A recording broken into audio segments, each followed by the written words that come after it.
ಸ್ನೇಹಿತರೆ, ಈ ಚಿತ್ರದ ಹೀರೋ ಜೇವಿಯರ್ ತುಂಬಾನೇ ಲಕ್ಸುರಿಯಸ್ ಆಗಿ ತನ್ನ ಲೈಫ್ ಅನ್ನ ಲೀಡ್ ಮಾಡಿದಂತವನು. ಹೀಗಿರುವಾಗಲೇ ಒಳ್ಳೆ ಸಂಬಳ ಬರ್ತಿದ್ದ ತನ್ನ ಕೆಲಸವನ್ನ ಕಳೆದುಕೊಂಡು ಜೀವನ ನಡೆಸೋದೇ ಕಷ್ಟವಾಗಿ ಬಿಡುತ್ತೆ.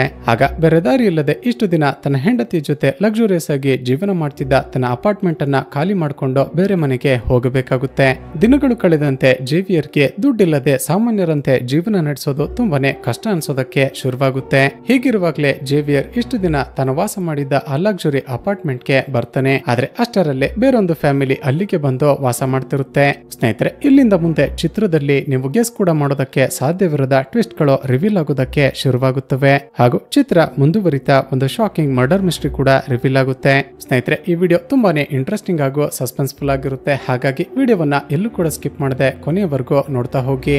ಚಿತ್ರದ ಮೊದಲ ಸೀನ್ನಲ್ಲಿ ಒಂದು ಅಡ್ವರ್ಟೈಸ್ಮೆಂಟ್ ಕಂಪನಿಗೆ ಜಾಬ್ ಇಂಟರ್ವ್ಯೂ ಕೊಡೋದಕ್ಕೆ ಅಂತ ಬಂದಿರುವ ಚಿತ್ರದ ಹೀರೋ ಜೇವಿಯರ್ ನನ್ನ ನೋಡ್ತೀವಿ. ಸ್ನೇಹಿತರೆ, ಈ ಜೇವಿಯರ್ ಒಂದು ದೊಡ್ಡ ಅಡ್ವರ್ಟೈಸಿಂಗ್ ಕಂಪನಿಯಲ್ಲಿ ಎಕ್ಸಿಕ್ಯೂಟಿವ್ ಆಗಿ ಕೆಲಸ ಮಾಡ್ತಿರ್ತಾನೆ. ಆದ್ರೆ ಕಳೆದ 1 ವರ್ಷಗಳಿಂದ ತನ್ನ ಕೆಲಸವನ್ನ ಕಳೆದುಕೊಂಡು ತನಗೆ ಸೂಟಬಲ್ ಆಗುವ ಜಾಬ್ ಸಿಗುತ್ತಾ ಅಂತ ಹುಡುಕ್ತಿರ್ತಾನೆ. ಜೇವಿಯರ್ ನ ರೆಸ್ಯೂಮ್ ನೋಡಿದ ಆ ಕಂಪನಿಯ HR, ಸರ್, ನೀವು ಈ ಹಿಂದೆ ಒಂದು ದೊಡ್ಡ ಕಂಪನಿಯಲ್ಲಿ ಎಕ್ಸಿಕ್ಯೂಟಿವ್ ಆಗಿ ಕೆಲಸ ಮಾಡಿದ್ದೀರಾ. ಆದ್ರೆ ನಮ್ಮದೊಂದು ಸ್ಟಾರ್ಟ್ಅಪ್ ಕಂಪನಿ, ಜೊತೆಗೆ ನೀವು ಜೂನಿಯರ್ ಗಳ ಜೊತೆನೆ ಕೆಲಸ ಮಾಡಬೇಕಾಗುತ್ತೆ. ಜೊತೆಗೆ ನೀವು ಎಕ್ಸ್ಪೆಕ್ಟ್ ಮಾಡುವಷ್ಟು ಸಂಬಳವನ್ನ ನಮ್ಗೆ ಕೊಡೋದಕ್ಕೆ ಸಾಧ್ಯ ಆಗೋದಿಲ್ಲ. ನೀವು ಬೇರೆ ಕಡೆ ಕೆಲಸ ನೋಡೋದೇ ಒಳ್ಳೇದು ಅಂತ ಹೇಳಿಬಿಡ್ತಾಳೆ. ಈಗ ಬೇರೆ ದಾರಿ ಇಲ್ಲದೆ ಜೇವಿಯರ್ ತನ್ನ BMW ಕಾರ್ ನಲ್ಲಿ ತಾನು ವಾಸ ಮಾಡ್ತಿರುವ ಒಂದು ಲಕ್ಸುರಿ ಅಪಾರ್ಟ್ಮೆಂಟ್ ಗೆ ಬರ್ತಾನೆ. ಸ್ನೇಹಿತರೆ, ಜೇವಿಯರ್ಗೆ ತಾವೀಗ ಬಾಡಿಗೆಗಿರುವ ಅಪಾರ್ಟ್ಮೆಂಟ್ ಅಂದ್ರೆ ತುಂಬಾನೇ ಇಷ್ಟ ಇರುತ್ತೆ. ಆದ್ರೆ ಕಳೆದ 1 ವರ್ಷದಿಂದ ಇನ್ಕಮ್ ಇಲ್ಲದೆ ತಾವೀಗ ವಾಸ ಮಾಡ್ತಿರುವ ಆ ಫ್ಲಾಟ್ ನ ಮೇಂಟೆನೆನ್ಸ್ ಕೂಡ ಕಷ್ಟ ಆಗ್ತಿರುತ್ತೆ. ತನ್ನ ಗಂಡನ ಕಷ್ಟ ನೋಡಿದ ಇವನ ಹೆಂಡತಿ ಮಾರ್ಗ, ಹೇಗಿದ್ರು ನಮಗೆ ಸಿಟಿಯ ಔಟ್ಸ್ಕರ್ಟ್ ನಲ್ಲಿರುವ ವಿಲೇಜ್ ನಲ್ಲಿ ಸ್ವಂತ ಮನೆ ಇದೆ ಅಲ್ವಾ, ನಿಮಗೆ ಕೆಲಸ ಸಿಕ್ಕೋ ಎಲ್ಲ ನಾರ್ಮಲ್ ಆಗುವವರೆಗೂ ಅಲ್ಲಿ ವಾಸ ಮಾಡ್ತಿರೋಣ. ನಮ್ಮ ಪರಿಸ್ಥಿತಿ ಸರಿಯಾದ ಮೇಲೆ ಇದೇ ರೀತಿ ಯಾವ್ದಾದ್ರು ಅಪಾರ್ಟ್ಮೆಂಟ್ ನಲ್ಲಿ ಫ್ಲಾಟ್ ಅನ್ನ ಬಾಡಿಗೆಗೆ ತೆಗೆದುಕೊಳ್ಳೋಣ ಅಂತ ಹೇಳ್ತಾಳೆ. ಆದ್ರೆ ಜೇವಿಯರ್ಗೆ ಮಾತ್ರ ತನ್ನ ಸದ್ಯದ ಪರಿಸ್ಥಿತಿಯನ್ನ ಅಕ್ಸೆಪ್ಟ್ ಮಾಡೋದಕ್ಕೇನೆ ಸಾಧ್ಯ ಆಗ್ತಿರೋದಿಲ್ಲ. ಯಾಕಂದ್ರೆ ಇಷ್ಟು ದಿನ ಇಷ್ಟೊಂದು ಲಕ್ಸುರಿಯಸ್ ಲೈಫ್ ಅನ್ನ ಲೀಡ್ ಮಾಡಿ ಮತ್ತೆ ಹಳ್ಳಿಗೆ ಹೋಗಿ ವಾಸ ಮಾಡೋದಕ್ಕೆ ಹೀರೋಗೆ ಇಷ್ಟ ಇರೋದಿಲ್ಲ. ಹೀಗೆ ದಿನಗಳು ಕಳೆದಂತೆ ಜೀವನ ಮತ್ತಷ್ಟು ಕಷ್ಟ ಆಗೋದಕ್ಕೆ ಶುರುವಾಗುತ್ತೆ. ಈಗ ಜೇವಿಯರ್ಗೆ ಬೇರೆ ದಾರಿ ಇಲ್ಲದೆ ತನ್ನ ಹೆಂಡತಿ ಹೇಳಿದಂತೆ ಹಳ್ಳಿಯ ಮನೆಗೆ ಶಿಫ್ಟ್ ಆಗ್ತಾನೆ. ಆದ್ರೆ ಜೇವಿಯರ್ಗೆ ಇಷ್ಟು ದಿನ ಸಿಟಿಯಲ್ಲಿ ವಾಸ ಮಾಡಿ BMW ಕಾರ್ ನಲ್ಲಿ ಓಡಾಡಿ ಈಗ ಸಡನ್ ಆಗಿ ಹಳ್ಳಿಗೆ ಶಿಫ್ಟ್ ಆಗಿರೋದು ಸ್ವಲ್ಪ ಕೂಡ ಇಷ್ಟ ಆಗ್ತಿರೋದಿಲ್ಲ.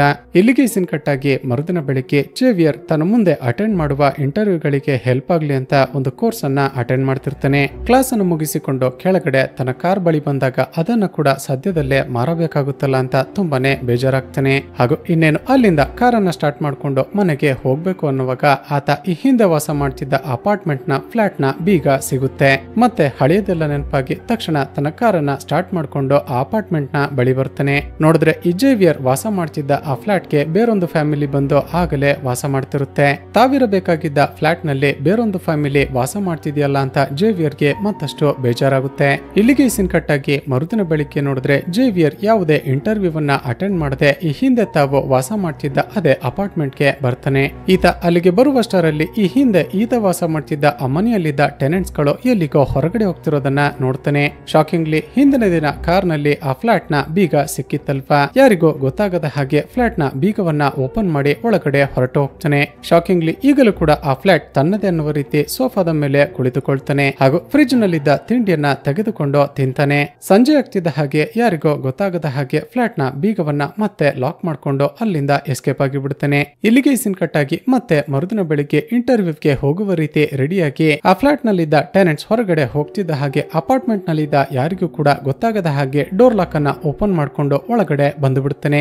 ಈ ಸಾರಿ ಆ ಫ್ಲಾಟ್ ನಲ್ಲಿ ವಾಸ ಮಾಡ್ತಿರುವ ಟೆನೆಂಟ್ಸ್ ಗಳ ಬಗ್ಗೆ ತಿಳಿದುಕೊಳ್ಳೋದಕ್ಕೆ ಅಂತ ಅಲ್ಲೇ ಇದ್ದ ಒಂದು ಲ್ಯಾಪ್ಟಾಪ್ ಅನ್ನ ಆನ್ ಮಾಡ್ತಾನೆ. ಸ್ನೇಹಿತರೆ, ಈಗ ನಮ್ಗೆ ಗೊತ್ತಾಗುತ್ತೆ ಆ ಫ್ಲಾಟ್ ಗೆ ಹೊಸದಾಗಿ ಬಾಡಿಗೆಗೆ ಬಂದಿರೋದು ಥಾಮಸ್, ಅವನ ಹೆಂಡತಿ ಲಾರಾ ಹಾಗೂ ಅವರಿಬ್ಬರ ಮಗಳು ಅಂತ. ಮತ್ತೇನಾದ್ರೂ ಡೀಟೇಲ್ಸ್ ಗಳು ಸಿಗುತ್ತಾ ಅಂತ ಚೆಕ್ ಮಾಡ್ತಿದ್ದಾಗ ಒಂದು ವಿಷಯ ಗೊತ್ತಾಗುತ್ತೆ. ಸ್ನೇಹಿತರೆ, ಆ ಥಾಮಸ್ಗೆ ತುಂಬಾನೇ ಕುಡಿಯುವ ಚಟ ಇರುತ್ತೆ. ಹೀಗೇನೆ ಒಂದು ದಿನ ಅತಿಯಾಗಿ ಕುಡಿದು ಡ್ರೈವ್ ಮಾಡ್ತಿದ್ದಾಗ ಆಕ್ಸಿಡೆಂಟ್ ಆಗಿ ಥಾಮಸ್ಗೆ ಅವನ ಹೆಂಡತಿಗೆ ಹಾಗೂ ಮಗಳಿಗೆ ತುಂಬಾನೇ ಪೆಟ್ಟಾಗಿರುತ್ತೆ. ಅದಾದ ನಂತರ ಥಾಮಸ್ ಇನ್ಮುಂದೆ ನಾನು ಕುಡಿಯೋದಿಲ್ಲ ಅಂತ ಕುಡಿಯೋ ಚಟವನ್ನ ಬಿಡೋದಕ್ಕೆ ಅಂತ ಒಂದು NGOಗೆ ಸೇರಿಕೊಂಡಿರ್ತಾನೆ. ಹಾಗೂ ಥಾಮಸ್ NGO ಕ್ಲಾಸಸ್ ಗಳನ್ನ ಅಟೆಂಡ್ ಮಾಡ್ತಾ ಆತ ಎಲ್ಲಿಗೆ ಹೋಗ್ತಾನೆ, ಎಲ್ಲಿಗೆ ಬರ್ತಾನೆ, ಯಾವ ಸಮಯಕ್ಕೆ ಯಾವ ಕೆಲಸವನ್ನ ಮಾಡ್ತಾನೆ ಅನ್ನೋ ಫುಲ್ ಶೆಡ್ಯೂಲ್ ಕೂಡ ಅಲ್ಲಿ ಸಿಗುತ್ತೆ.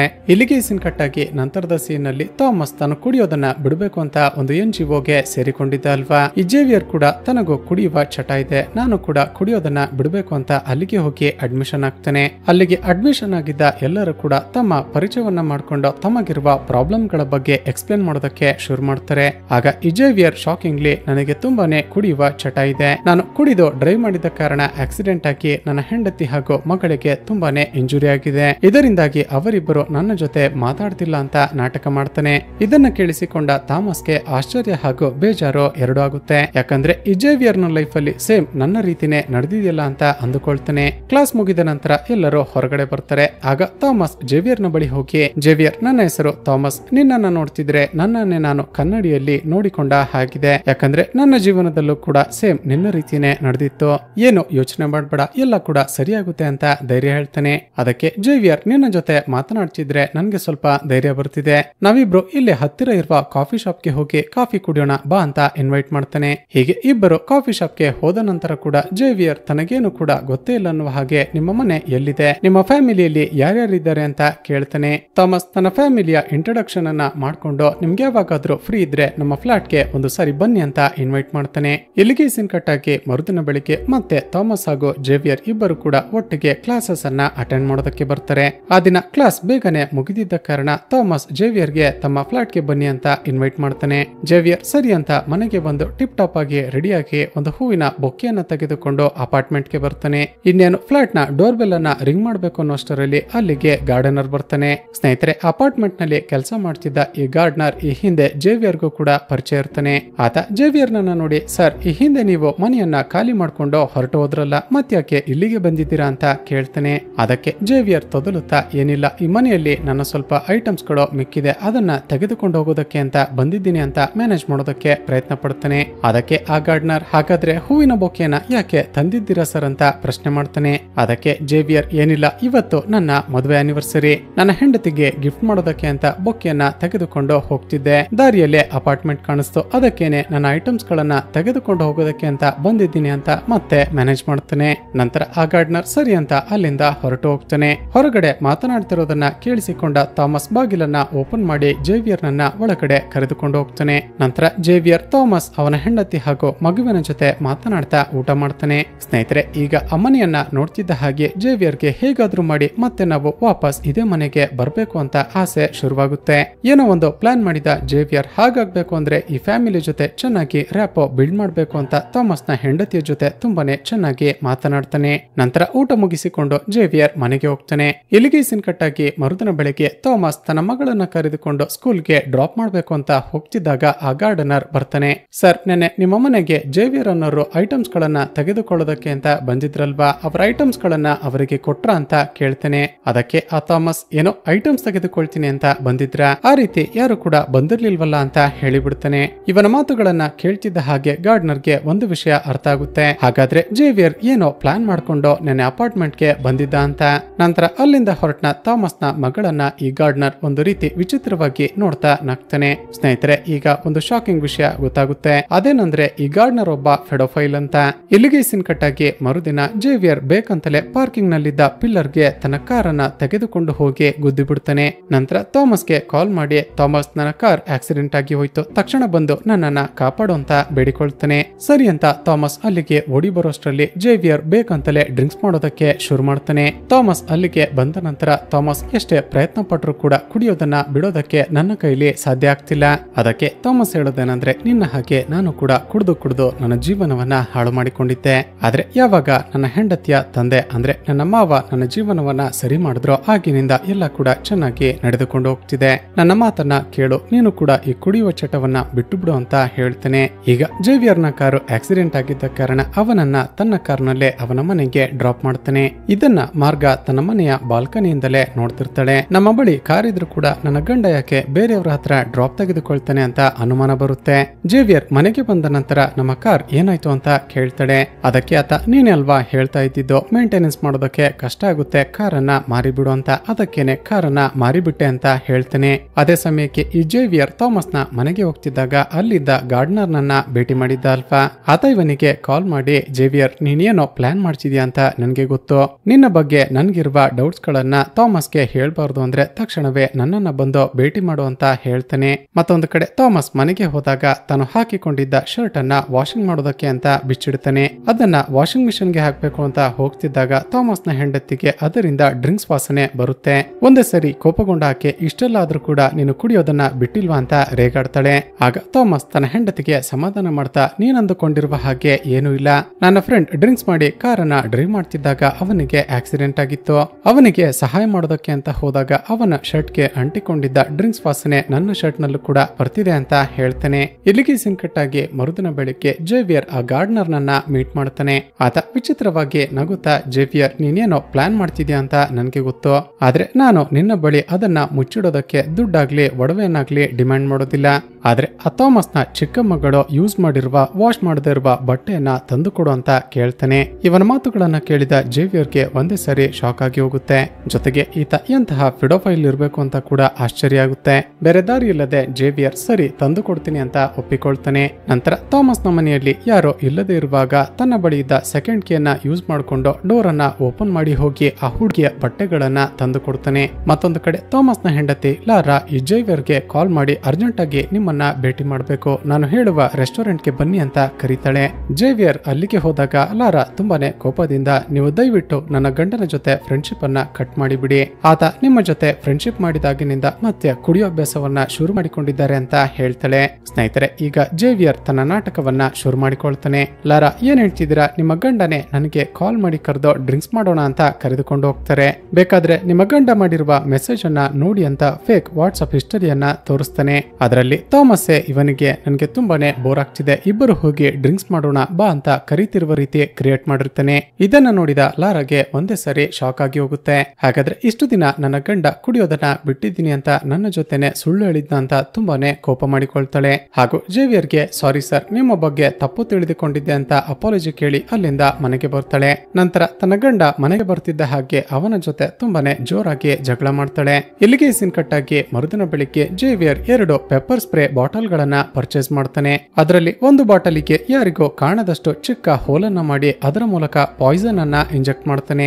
ನಂತರ ತಾನು ತಂದಿದ್ದ ಆ ಪಾಯ್ಸನ್ ಬಾಟಲಿಯನ್ನ ಕಿಚನ್ ನಲ್ಲಿದ್ದ ಡಸ್ಟ್ ಬಿನ್ ಗೆ ಎಸೆದು ಬಿಡ್ತಾನೆ. ಇದನ್ನ ಅವನ ಹೆಂಡತಿ ನೋಡಿಬಿಡ್ತಾಳೆ. ಇಲ್ಲಿಗೆ ಈ ಸೀನ್ ಕೂಡ ಕಟ್ಟಾಗಿ ಮರುದಿನ ಬೆಳಿಗ್ಗೆ ಆ ಗಾರ್ಡನರ್ ನನ್ನ ಹೋಗಿ ಭೇಟಿ ಮಾಡ್ತಾನೆ. ನೀನು ಕೇಳಿದ ಹಾಗೆ ಆ ಥಾಮಸ್ ನ ಮಗಳ ಬಟ್ಟೆಗಳನ್ನ ತಂದು ಕೊಟ್ಟಿದ್ದೀನಿ, ಇಲ್ಲಿಗೆ ನಿನ್ನ ಹಾಗೂ ನನ್ನ ಮಧ್ಯೆ ಇದ್ದ ಡೀಲಿಂಗ್ ಮುಗೀತು, ಇನ್ಮೇಲೆ ನನ್ನನ್ನ ಬ್ಲಾಕ್ ಮೇಲ್ ಮಾಡೋದಕ್ಕೆ ಪ್ರಯತ್ನ ಪಟ್ರೆ ಸರಿ ಇರೋದಿಲ್ಲ ಅಂತ ವಾರ್ನ್ ಮಾಡಿ ಅಲ್ಲಿಂದ ಹೊರಡ್ತಾನೆ. ಆದ್ರೆ ಅಲ್ಲಿಂದ ಬರುವ ರೀತಿ ನಾಟಕ ಮಾಡಿ ಆ ಗಾರ್ಡನರ್ ತನ್ನ ಎಕ್ವಿಪ್ಮೆಂಟ್ಸ್ ಗಳನ್ನ ಇಟ್ಟಿದ್ದ ಶೆಡ್ಗೆ ಹೋಗಿ ಏನನ್ನೋ ಮಾಡ್ತಾನೆ. ಇಲ್ಲಿಗೆ ಸೀನ್ ಕಟ್ಟಾಗಿ ಮರುದಿನ ಬೆಳಿಗ್ಗೆ ಆ ಗಾರ್ಡನರ್ ಗಾರ್ಡನ್ ನಲ್ಲಿ ಬೆಳೆದಿದ್ದ ಹುಲ್ಲನ್ನ ಕ್ಲಿಯರ್ ಮಾಡೋಣ ಅಂತ ಲಾನ್ ಮೂವರ್ ಅನ್ನ ಆನ್ ಮಾಡ್ತಿದ್ದ ಹಾಗೆ ಅದಕ್ಕೆ ಬೆಂಕಿ ಎತ್ತಿಕೊಳ್ಳುತ್ತೆ. ನೋಡ್ತಿದ್ದ ಹಾಗೆ ಆ ಬೆಂಕಿ ಅವನಿಗೂ ಕೂಡ ತಗುಲಿ ಆತ ಆನ್ ದ ಸ್ಪಾಟ್ ಸತ್ತು ಹೋಗ್ತಾನೆ. ಸ್ನೇಹಿತರೆ, ಆ ಮಷಿನ್ಗೆ ಬೆಂಕಿ ಹತ್ತಿಕೊಳ್ಳೋದಕ್ಕೆ ಕಾರಣನೇ ಜೇವಿಯರ್. ಹಿಂದಿನ ದಿನ ಆತ ಶೆಡ್ಗೆ ಹೋಗಿದ್ದಾಗ ಆ ಮಷಿನ್ ಮಾಲ್ ಫಂಕ್ಷನ್ ಆಗುವ ಹಾಗೆ ಮಾಡಿರ್ತಾನೆ. ಅದೇ ಸಮಯಕ್ಕೆ ಥಾಮಸ್ ಕಾಲ್ ಮಾಡಿ ನನ್ನನ್ನ ಅರ್ಜೆಂಟ್ ಆಗಿ ಬಂದು ಮೀಟ್ ಮಾಡುವಂತ ಆಫೀಸ್ಗೆ ಬರೋದಕ್ಕೆ ಹೇಳ್ತಾನೆ. ಸರಿ ಅಂತ ಜೇವಿಯರ್ ಕೂಡ ಹೋಗಿ ಥಾಮಸ್ ನನ್ನ ಭೇಟಿ ಮಾಡ್ತಾನೆ. ಆತ ಇವನನ್ನ ನೋಡ್ತಿದ್ದ ಹಾಗೆ, ಜೇವಿಯರ್, ನನ್ನ ಹೆಂಡತಿಗೆ ಏನ್ ಹೇಳ್ದೆ, ನಿನ್ನನ್ನ ಭೇಟಿ ಮಾಡಿದಾಗಿನಿಂದ ನಾನು ಹಾಗೂ ನನ್ನ ಹೆಂಡತಿ ದಿನವೂ ಕಿತ್ತಾಡ್ತಿದ್ದೀವಿ, ನಾನೇ ನಿನ್ನನ್ನ ಡ್ರಿಂಕ್ಸ್ ಮಾಡೋದಕ್ಕೆ ಕರಿತಿದ್ದೆ ಅಂತ ನನ್ನ ಹೆಂಡತಿಯ ಬಳಿ ಹೇಳಿದ್ದಂತಲ್ಲ, ದಯವಿಟ್ಟು ಮನೆಗೆ ಬಂದು ನೀನೇ ಡ್ರಿಂಕ್ಸ್ ಮಾಡಿದ್ದು ಅಂತ ಹೇಳಿಬಿಡು, ಇಲ್ಲಾಂದ್ರೆ ನನ್ನ ಸಂಸಾರ ಹಾಳಾಗಿ ಹೋಗುತ್ತೆ ಅಂತ ಹೇಳ್ತಾನೆ. ಆದ್ರೆ ಈ ಜೇವಿಯರ್ ವಿಚಿತ್ರ ಎಂಬಂತೆ, ಏನೋ ನಾನು ಡ್ರಿಂಕ್ಸ್ ಮಾಡದ್ನ, ನೀನೇ ಅಲ್ವಾ ನನ್ನನ್ನ ಕರೆದುಕೊಂಡು ಹೋಗಿ ಡ್ರಿಂಕ್ಸ್ ಮಾಡಿದ್ದು ಅಂತ ಹೇಳ್ತಾನೆ. ಇದನ್ನ ಕೇಳ್ತಿದ್ದ ಹಾಗೆ ಆ ಥಾಮಸ್ಗೆ ಒಂದೇ ಸರಿ ಪಿತ್ತ ನೆತ್ತಿಗೇರುತ್ತೆ. ನಿನ್ಗೇನಾದ್ರೂ ಹುಚ್ಚು ಹಿಡಿದಿದ್ಯಾ, ನಿನ್ನಿಂದಾಗಿನೇ ನನ್ನ ಸಂಸಾರ ಹಾಳಾಗಿ ಹೋಗ್ತಿದೆ ಅಂತ ಜೇವಿಯರ್ಗೆ ಸರಿಯಾಗಿ ಹೊಡೆದು ಬಿಡ್ತಾನೆ. ಸ್ನೇಹಿತರೆ, ಥಾಮಸ್ ರಕ್ತ ಬರುವ ಹಾಗೆ ಹೊಡೆದ್ರು ಕೂಡ ಈ ಜೇವಿಯರ್ ನಗುತ್ತಲೇ ಅಲ್ಲಿಂದ ಹೊರಗಡೆ ಬರ್ತಾನೆ. ತನ್ನ ಮುಖದಲ್ಲಿ ಬರ್ತಿದ್ದ ರಕ್ತವನ್ನ ಕೂಡ ಒರೆಸಿಕೊಳ್ಳದೆ ಸೀದಾ ಥಾಮಸ್ ನ ಮನೆಗೆ ಹೋಗ್ತಾನೆ. ಲಾರಾ, ನೋಡ್ದ ನಿನ್ನ ಗಂಡ ಥಾಮಸ್ ನನಗೆ ಹೇಗೆ ಹೊಡೆದಿದ್ದಾನೆ ಅಂತ, ನಿನ್ನ ಬಳಿ ನಾನು ಹೇಳಿದ್ದೆಲ್ಲ ಸುಳ್ಳು ಅಂತ ಆಕ್ಟ್ ಮಾಡೋದಕ್ಕೆ ಹೇಳ್ದ, ಆದ್ರೆ ನಾನು ಅದಕ್ಕೆ ಒಪ್ಪಿಕೊಳ್ಳದೆ ಇದ್ದಾಗ ಈ ರೀತಿ ಹೊಡೆದು ಬಿಟ್ಟ ಅಂತ ನಾಟಕ ಮಾಡ್ತಾನೆ. ಈತ ಹೇಳ್ತಿರೋದೆ ನಿಜ ಅಂದುಕೊಂಡು ಥಾಮಸ್ ನ ಹೆಂಡತಿ ಇವನಿಗೆ ಫಸ್ಟ್ ಏಡ್ ಮಾಡ್ತಾಳೆ. ಮುಂದುವರೆದು, ಲಾರಾ, ನಾನು ಗಂಡಸಾಗಿರೋದ್ರಿಂದ ನಿನ್ನ ಗಂಡ ಎಷ್ಟೇ ಹೊಡೆದ್ರು ಕೂಡ ತಡ್ಕೊಂಡಿದ್ದೀನಿ, ಆದ್ರೆ ಅವನ ಹೆಂಡತಿಯಾಗಿ ಅವನ ಜೊತೆ ಸಂಸಾರ ಮಾಡ್ತಿರುವ ನಿನ್ನನ್ನ ನೋಡಿದ್ರೆ ನನ್ಗೆ ಪಾಪ ಅನಿಸ್ತಿದೆ. ಆತ ನಿನ್ನ ಮೇಲೂ ಕೂಡ ಕೈ ಮಾಡೋದಿಲ್ಲ ಅನ್ನೋದಕ್ಕೆ ಯಾವ ಗ್ಯಾರಂಟಿ ಇಲ್ಲ. ನಿನ್ನ ಸೇಫ್ಟಿಗೆ ಅಂತ ಈ ಪೆಪ್ಪರ್ ಸ್ಪ್ರೇ ಬಾಟಲ್ ಅನ್ನ ಇಟ್ಕೋ ಅಂತ ತಾನು ತಂದಿದ್ದ ಬಾಟಲ್ ಅನ್ನ ಕೊಡ್ತಾನೆ. ಸ್ನೇಹಿತರೆ, ಆ ಪೆಪ್ಪರ್ ಸ್ಪ್ರೇ ಬಾಟಲ್ ಯಾವ್ದು ಅಂತ ಗೊತ್ತಾಗಿರ್ಬೇಕಲ್ವಾ. ಒಂದು ಪೆಪ್ಪರ್ ಸ್ಪ್ರೇ ಬಾಟಲ್ಗೆ ಪಾಯ್ಸನ್ ಅನ್ನ ಮಿಕ್ಸ್ ಮಾಡಿದ್ದ ಅಲ್ವಾ. ಅದನ್ನೇ ಈಗ ಜೇವಿಯರ್ ಲಾರಾಗೆ ಕೊಟ್ಟಿದ್ದು. ಇಲ್ಲಿಗೆ ಸಿನ್ಕಟ್ಟಾಗಿ ಮತ್ತೊಂದು ಕಡೆ ಜೇವಿಯರ್ ನ ಹೆಂಡತಿಗೆ ತನ್ನ ಗಂಡ ದಿನೇ ದಿನೇ ಯಾಕೆ ವಿಚಿತ್ರವಾಗಿ ಬಿಹೇವ್ ಮಾಡ್ತಿದ್ದಾನೆ ಅಂತ ಆಶ್ಚರ್ಯ ಆಗ್ತಿರುತ್ತೆ. ಇಲ್ಲಿಗೆ ಸಿನ್ಕಟ್ಟಾಗಿ ಮರುದಿನ ಬೆಳಿಗ್ಗೆ ಜೇವಿಯರ್ ಥಾಮಸ್ ನ ಹೆಂಡತಿ ಲಾರಾಗೆ ಕಾಲ್ ಮಾಡ್ತಾನೆ. ಲಾರಾ, ನಿಮ್ಮ ಮಗಳು ಸ್ಕೂಲ್ ನಲ್ಲಿ ತುಂಬಾನೇ ಚೆನ್ನಾಗಿ ಜಿಮ್ನಾಸ್ಟಿಕ್ಸ್ ಮಾಡ್ತಿರೋದನ್ನ ನೋಡಿದ್ದೆ. ಅವಳನ್ನ ಯಾಕೆ ನಾವೊಂದು ಪ್ರೊಫೆಷನಲ್ ಜಿಮ್ನಾಸ್ಟಿಕ್ ಸ್ಕೂಲ್ಗೆ ಅಡ್ಮಿಟ್ ಮಾಡಬಾರ್ದು ಅಂತ ಕೇಳ್ತಾನೆ. ತನ್ನ ಮಗಳ ಬಗ್ಗೆ ಈತ ಇಷ್ಟೊಂದು ಕೇರ್ ಮಾಡ್ತಿರೋದನ್ನ ನೋಡಿದ ಲಾರಾಗೆ ಅವನ ಬಗ್ಗೆ ಸಾಫ್ಟ್ ಕಾರ್ನರ್ ಕ್ರಿಯೇಟ್ ಆಗುತ್ತೆ. ನಂತರ ಜೇವಿಯರ್ ಬೇಕಂತಲೇ ಆ ಜಿಮ್ನಾಸ್ಟಿಕ್ ಕಲಿಸುತ್ತಿದ್ದ ಕೋಚ್ ಲಾರಾ ಹಾಗೂ ಅವಳ ಮಗಳ ಜೊತೆ ಫೋಟೋನ ಕ್ಲಿಕ್ ಮಾಡ್ಕೊಂಡು ಅದನ್ನ ಥಾಮಸ್ಗೆ ಸೆಂಡ್ ಮಾಡ್ತಾನೆ. ಆ ಫೋಟೋ ನೋಡ್ತಿದ್ದ ಹಾಗೆ ಥಾಮಸ್ಗೆ ಮತ್ತಷ್ಟು ಪಿತ್ತ ನೆತ್ತಿಗೇರುತ್ತೆ. ನನ್ನ ಹೆಂಡತಿ ಯಾಕೆ ಈ ಜೇವಿಯರ್ ನ ಜೊತೆ ಸುತ್ತಾಡ್ತಿದ್ದಾಳೆ ಅಂತ ಅದೇ ಕೋಪದಲ್ಲಿ ಮನೆಗೆ ಬರ್ತಾನೆ. ಲಾರಾಳ ಕಪ್ಪಳಕ್ಕೆ ಸರಿಯಾಗಿ ಹೊಡೆದು, ನೀನು ಆ ಜೇವಿಯರ್ ನ ಜೊತೆ ರಿಲೇಶನ್ಶಿಪ್ ನಲ್ಲಿ ಇರೋದಕ್ಕೆ ನನ್ನ ಮೇಲೆ ಡ್ರಿಂಕ್ಸ್ ಮಾಡ್ತಿದ್ದೀನಿ ಅಂತ ಆಪಾದನೆ ಹೊರಸ್ತಿದ್ಯಾ. ಲಾರಾಗೆ ಕೋಪ ಬಂದು, ಏನೋ ನಾನು ಜೇವಿಯರ್ ನ ಜೊತೆ ರಿಲೇಶನ್ಶಿಪ್ ನಲ್ಲಿ ಇದ್ದೀನ. ಮೊದಲಿಗೆ ನೀನು ಡ್ರಿಂಕ್ಸ್ ಮಾಡೋದನ್ನ ಬಿಡೋದಕ್ಕಾಗದೆ ಡ್ರಿಂಕ್ಸ್ ಮಾಡಿ ನಂತರ ಆ ಜೇವಿಯರ್ಗೆ ಹೊಡೆದು ಮ್ಯಾನ್ ಹ್ಯಾಂಡಲ್ ಮಾಡಿದ್ದೆ. ಈಗ ನನ್ನ ಕ್ಯಾರೆಕ್ಟರ್ ಮೇಲೆನೆ ಅನುಮಾನ ಪಡ್ತಿದ್ಯಾ. ಇವತ್ತಿಗೆ ನನ್ನ ಹಾಗೂ ನಿನ್ನ ಸಂಬಂಧ ಮುಗಿದು ಹೋಯ್ತು. ಇನ್ಮೇಲೆ ನೀನು ಮನೆಗೆ ಬರ್ಬೇಡ ಅಂತ ಅವನನ್ನ ಹೊರಗಡೆ ತಳ್ಳಿಬಿಡ್ತಾಳೆ. ತನ್ನ ಹೆಂಡತಿಯ ಮಾತುಗಳನ್ನ ಕೇಳಿ ಒಂದೇ ಸರಿ ಕೋಪಗೊಂಡ ಥಾಮಸ್ ತನ್ನ ಹೆಂಡತಿಗೆ ಹೊಡೆಯೋದಕ್ಕೆ ಹೋಗ್ತಾನೆ. ಆದ್ರೆ ಈ ಬಾರಿ ಲಾರಾ ಜೇವಿಯರ್ ಒಂದು ಪೆಪ್ಪರ್ ಸ್ಪ್ರೇ ಬಾಟಲ್ ಅನ್ನ ಕೊಟ್ಟಿದ್ದಲ್ವಾ, ಅದನ್ನ ಥಾಮಸ್ ನ ಕಣ್ಣಿಗೆ ಸ್ಪ್ರೇ ಮಾಡಿಬಿಡ್ತಾಳೆ. ಆ ಪಾಯ್ಸನ್ ಥಾಮಸ್ ನ ಕಣ್ಣಿಗೆ ಹೋಗಿದ್ದ ಕಾರಣ ಉರಿಯನ್ನ ತಡೆದುಕೊಳ್ಳೋದಕ್ಕೆ ಸಾಧ್ಯವಾಗದೆ ಜೋರಾಗಿ ಕಿರ್ಚಾಡೋದಕ್ಕೆ ಶುರು ಮಾಡ್ತಾನೆ. ಸ್ವಲ್ಪ ಸಮಯದ ನಂತರ ಥಾಮಸ್ ಒದ್ದಾಡಿ ಆನ್ ದ ಸ್ಪಾಟ್ ಸತ್ತು ಹೋಗ್ತಾನೆ. ಇದನ್ನ ನೋಡ್ತಿದ್ದ ಹಾಗೆ ಲಾರಾಗೆ ಒಂದೇ ಸರಿ ಮೈಂಡ್ ಬ್ಲಾಂಕ್ ಆಗಿ ಹೋಗುತ್ತೆ. ನಾನು ಪೆಪ್ಪರ್ ಸ್ಪ್ರೇ ಅಲ್ವಾ ಮಾಡಿದ್ದು, ನನ್ನ ಗಂಡನಿಗೆ ಇದ್ದಕ್ಕಿದ್ದ ಹಾಗೆ ಏನಾಯ್ತು ಅಂತ ತುಂಬಾನೇ ಭಯ ಆಗುತ್ತೆ. ಮುಂದೇನ್ ಮಾಡ್ಬೇಕು ಅಂತ ಗೊತ್ತಾಗದೆ ತಕ್ಷಣ ಜೇವಿಯರ್ಗೆ ಕಾಲ್ ಮಾಡ್ತಾಳೆ. ಜೇವಿಯರ್ ಆಕೆಗೆ ಸಮಾಧಾನ ಮಾಡ್ತಾ, ನೀನೇನೋ ತಲೆ ಕೆಡಿಸಿಕೊಳ್ಬೇಡ, ತಕ್ಷಣವೇ ನಾನು ನಿನ್ನ ಮನೆಗೆ ಬರ್ತಿದ್ದೀನಿ ಅಂತ ಹೇಳಿ ಕಾಲ್ ಅನ್ನ ಕಟ್ ಮಾಡ್ತಾನೆ. ಒಳಗಡೆ ಬಂದು ಥಾಮಸ್ ನನ್ನ ಚೆಕ್ ಮಾಡುವ ರೀತಿ ನಾಟಕ ಮಾಡ್ತಾನೆ. ಲಾರಾ, ಅಷ್ಟಕ್ಕೂ ಏನಾಯ್ತು, ನಿನ್ನ ಗಂಡ ಸತ್ತು ಹೋಗಿದ್ದಾನಲ್ಲ, ಸರಿ ನೀನೇನೋ ತಲೆ ಕೆಡಿಸಿಕೊಳ್ಬೇಡ, ನೀನು ನಿನ್ನ ಮಗಳ ಜೊತೆ ರೂಮ್ ನಲ್ಲಿರೋ. ತನ್ನ ತಂದೆ ಸತ್ತು ಹೋಗಿದ್ದಾನೆ ಅಂತ ಗೊತ್ತಾದ್ರೆ ಆ ಮಗು ತುಂಬಾನೇ ಹೆದರಿಕೊಳ್ಳುತ್ತೆ ಅಂತ ನಾಟಕ ಮಾಡ್ತಾನೆ. ಲಾರಾ ರೂಮ್ ನ ಒಳಗಡೆ ಹೋಗ್ತಿದ್ದ ಹಾಗೆ ಥಾಮಸ್ ನನ್ನ ಮತ್ತೆ ಚೆಕ್ ಮಾಡಿದಾಗ ಆತ ಇನ್ನು ಕೂಡ ಬದುಕೇ ಇರ್ತಾನೆ. ಸ್ನೇಹಿತರೆ, ಈಗ ಈ ಜೇವಿಯರ್ ಏನ್ ಮಾಡ್ತಾನೆ ಗೊತ್ತಾ. ಮೊದಲಿಗೆ ಲಾರಾ ಥಾಮಸ್ಗೆ ಪೆಪ್ಪರ್ ಸ್ಪ್ರೇ ಮಾಡಿದ್ಲಲ್ವಾ, ಆ ಪಾಯ್ಸನ್ ಇರುವ ಪೆಪ್ಪರ್ ಸ್ಪ್ರೇ ಅನ್ನ ತನ್ನ ಪಾಕೆಟ್ ನಲ್ಲಿ ಮುಚ್ಚಿಟ್ಟುಕೊಂಡು ತಾನು ತಂದಿದ್ದ ನಾರ್ಮಲ್ ಪೆಪ್ಪರ್ ಸ್ಪ್ರೇ ಬಾಟಲ್ ಅನ್ನ ಅಲ್ಲಿಡ್ತಾನೆ. ನಂತರ ಥಾಮಸ್ಗೆ ಉಸಿರುಗಟ್ಟಿಸಿ ಅವನನ್ನ ಸಾಯಿಸಿ ಬಿಡ್ತಾನೆ. ಸ್ನೇಹಿತರೆ, ಈಗ ಚಿತ್ರದಲ್ಲಿ ಒಂದು ಅನ್ಎಕ್ಸ್ಪೆಕ್ಟೆಡ್ ಟ್ವಿಸ್ಟ್ ರಿವೀಲ್ ಆಗುತ್ತೆ. ಜೇವಿಯರ್ ಇಷ್ಟು ದಿನದಿಂದ ಪ್ಲಾನ್ ಮಾಡ್ತಾ ಇದ್ದಿದ್ದಾದ್ರು ಏನು ಅಂತ ಈಗ ರಿವೀಲ್ ಆಗುತ್ತೆ. ಈಗ ಥಾಮಸ್ಗೆ ಆ ಪಾಯ್ಸನ್ ಇರುವ ಪೆಪ್ಪರ್ ಸ್ಪ್ರೇ ಅನ್ನ ಮಾಡಿದ್ದು ಅವನ ಹೆಂಡತಿ ಲಾರಾ ಅಲ್ವಾ.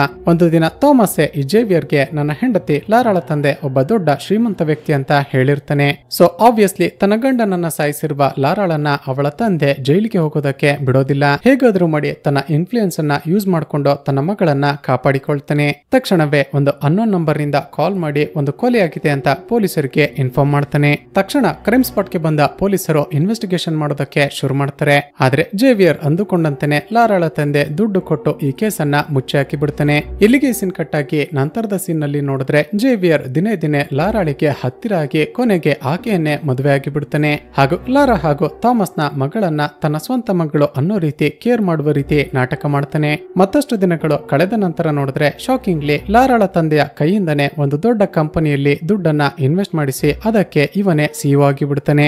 ಆದ್ರೆ ತನ್ನ ಗಂಡ ಇತ್ತೀಚೆಗೆ ಯಾಕೆ ಸರಿಯಾಗಿ ಮನೆಗೆ ಬರ್ತಿಲ್ಲ ಅಂತ ಅವನನ್ನೇ ಫಾಲೋ ಮಾಡ್ತಾ ಬಂದ ಇವನ ಹೆಂಡತಿ ಮಾರ್ಗಾಗೆ ಈ ವಿಷಯ ಗೊತ್ತಾಗಿ ಬಿಡುತ್ತೆ.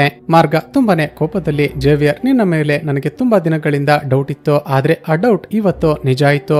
ಆ ದಿನ ನೀನು ಕಿಚನ್ ನ ಡಸ್ಟ್ಬಿನ್ ನ ಒಳಗಡೆ ಒಂದು ಪಾಯ್ಸನ್ ನ ಬಾಟಲಿಯನ್ನ ಎಸ್ತಿದ್ದೆ ಗೊತ್ತಾ. ಅನುಮಾನ ಬಂದು ಲಾರಾಳ ಗಂಡ ಥಾಮಸ್ ನ ಪೋಸ್ಟ್ ಮಾರ್ಟಮ್ ರಿಪೋರ್ಟ್ ಅನ್ನ ಚೆಕ್ ಮಾಡಿದಾಗ ಆ ಥಾಮಸ್ ನೀನು ಡಸ್ಟ್ಬಿನ್ ನಲ್ಲಿ ಎಸೆದಿದ್ದ ಅದೇ ಪಾಯ್ಸನ್ ನಿಂದ ಸತ್ತಿದ್ದ ಅಂತ ಗೊತ್ತಾಯ್ತು. ಒಂದು ವೇಳೆ ನಾನು ಈ ವಿಷಯವನ್ನ ಪೊಲೀಸರಿಗೆ ಹೇಳಿದ್ರೆ ನೀನು ಜೀವನ ಪರ್ಯಂತ ಜೈಲಿನಲ್ಲೇ ಇರಬೇಕಾಗುತ್ತೆ ಅಂತ ರೇಗ್ತಾಳೆ.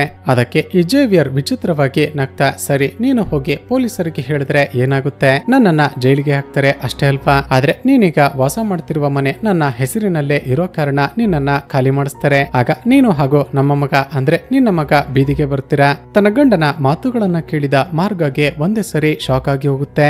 ಮಾರ್ಗ, ಸುಮ್ನೆ ನಾನು ಕೊಡ್ತಿರುವ ಆಫರ್ ಅನ್ನ ಎಕ್ಸೆಪ್ಟ್ ಮಾಡು. ನೀನು ಹಾಗೂ ನಿನ್ನ ಮಗ ಇಬ್ಬರು ಕೂಡ ನಿನಗಿರುವ ಮನೆಯಲ್ಲೇ ಪರ್ಮನೆಂಟ್ ಆಗಿರಿ. ನಾನು ನಿನಗೆ ತಿಂಗಳು ದುಡ್ಡನ್ನ ಸೆಂಡ್ ಮಾಡ್ತೀನಿ. ಇದನ್ನ ಬಿಟ್ಟು ಪೊಲೀಸ್ ಕೇಸ್ ಅಂತ ಹೋದ್ರೆ ನಿನ್ನ ಜೀವನನೇ ಹಾಳಾಗಿ ಹೋಗುತ್ತೆ ಅಂತ ಥ್ರೆಟನ್ ಮಾಡ್ತಾನೆ. ಮಾರ್ಗಾಗೆ ತನ್ನ ತನ್ನ ಗಂಡ ಇಷ್ಟೊಂದು ಕೆಟ್ಟ ವ್ಯಕ್ತಿನ ಅಂತ ತುಂಬಾನೇ ಶಾಕ್ ಆಗುತ್ತೆ. ಆದ್ರೆ ಕೊನೆಗೆ ಬೇರೆ ದಾರಿ ಇಲ್ಲದೆ ತನ್ನ ಮಗನ ಭವಿಷ್ಯಕ್ಕಾಗಿ ಈತ ಹೇಳುವುದಕ್ಕೆ ಸರಿ ಅಂತ ಒಪ್ಪಿಕೊಳ್ತಾಳೆ. ಈ ಕಡೆ ಜೇವಿಯರ್ ಇಷ್ಟು ದಿನ ತಾನು ಹೇಗೆ ಲಕ್ಸುರಿಯಸ್ ಆಗಿ ಜೀವನವನ್ನ ನಡೆಸಬೇಕು ಅಂತ ಕನಸು ಕಾಣ್ತಿದ್ನೋ, ಲಾರಾಳ ತಂದೆ ದುಡ್ಡಿನಲ್ಲಿ ಅದೇ ರೀತಿ ಜೀವನ ನಡೆಸೋದಕ್ಕೆ ಶುರು ಮಾಡ್ತಾನೆ. ಹಾಗೂ ಇಲ್ಲಿಗೆ ಈ ಚಿತ್ರ ಮುಕ್ತಾಯವಾಗುತ್ತೆ.